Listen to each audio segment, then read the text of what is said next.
On the line now is Nabila Ramdani, Middle East commentator and journalist. And good afternoon to you, Nabila. Good afternoon, Larry. And I'd just like to ask you, what's your take on Tony Blair's comments? Well, it is quite staggering to actually hear Tony Blair today trying to defend his decision to join the illegal US invasion of Iraq in 2003, deliberately overlooking the very deceitful way the invasion was done in the first place, to put it mildly, and the clear lack of thought as to what came next after toppling Saddam Hussein.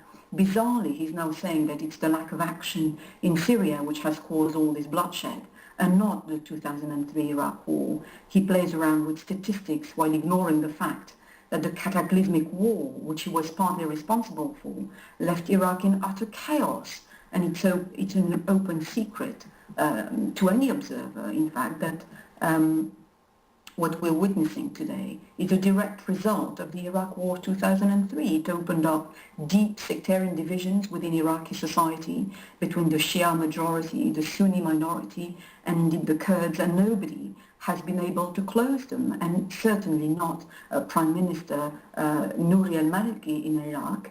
Let's not forget that he's not a popular one, let alone a strong one. He has not been able to suppress the sectarian violence which has blighted the country since the invasion in 2003. And in fact, he has exacerbated the situation by deliberately pursuing divisive policies, looking after his own Shia majority, and pretty much oppressing everybody else. He's of course US-backed and therefore hand-picked. So after the fall of the strong man Saddam Hussein, the West effectively put another strong man in place, equipping him with cash and indeed weapons. I mean, it's very confusing to read the differing reports and listening to accounts on radio and television. Just this morning in the Telegraph, I read a piece detailing the fact that certain people are actively moving back into Mosul and talking about, this is now the place to be for them. I mean, and then 500,000 people have run away from Mosul. This is a difficult one to figure out. Well, very much so. I mean, you're absolutely right to highlight, the absolutely the frightening humanitarian situation that's coming out of this conflict. Effectively, you have determined, very nasty Islamic fighters who started off who are an Al-Qaeda affiliated group, and who are so terrifying that even Al-Qaeda is now disowning them.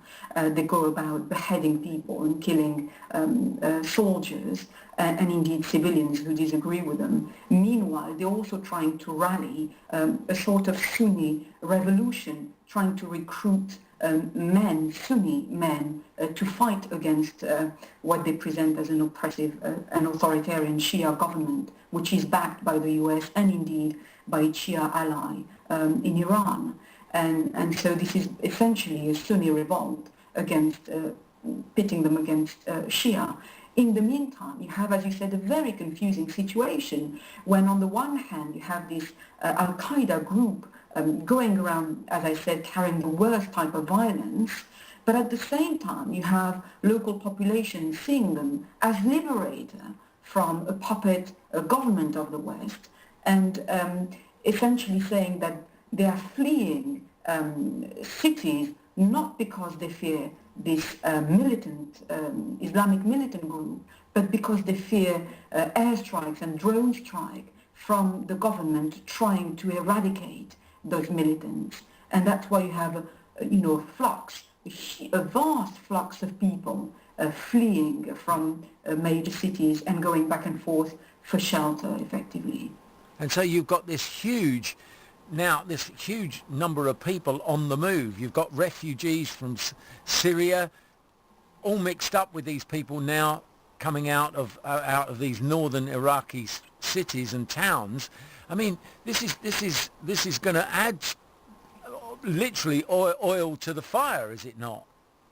Well, very much so, and it's making the solution to this conflict even more complicated. That the fact that Western governments, and especially the US, are contemplating dealing with intense violence, by responding by intense violence, contemplating airstrike, and this has been the US default foreign position in countries like Iraq, makes it even more dangerous for civilian populations. As we know, there is no such thing as surgical airstrikes. And meanwhile, you have other countries like Britain who are pledging to offer humanitarian help instead of military help to try and deal with this humanitarian crisis.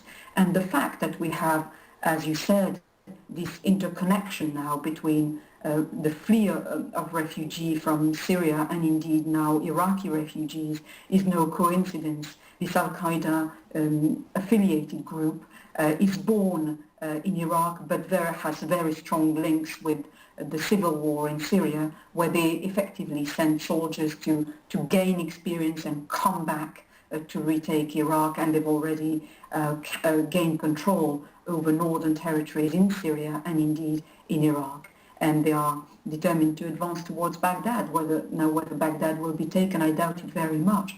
But this is the aim that these militants have. So they basically want to, they want to form this caliphate, right? They want to form this as it were, this new entity that presumably takes up territories that were occupied before these lines were drawn.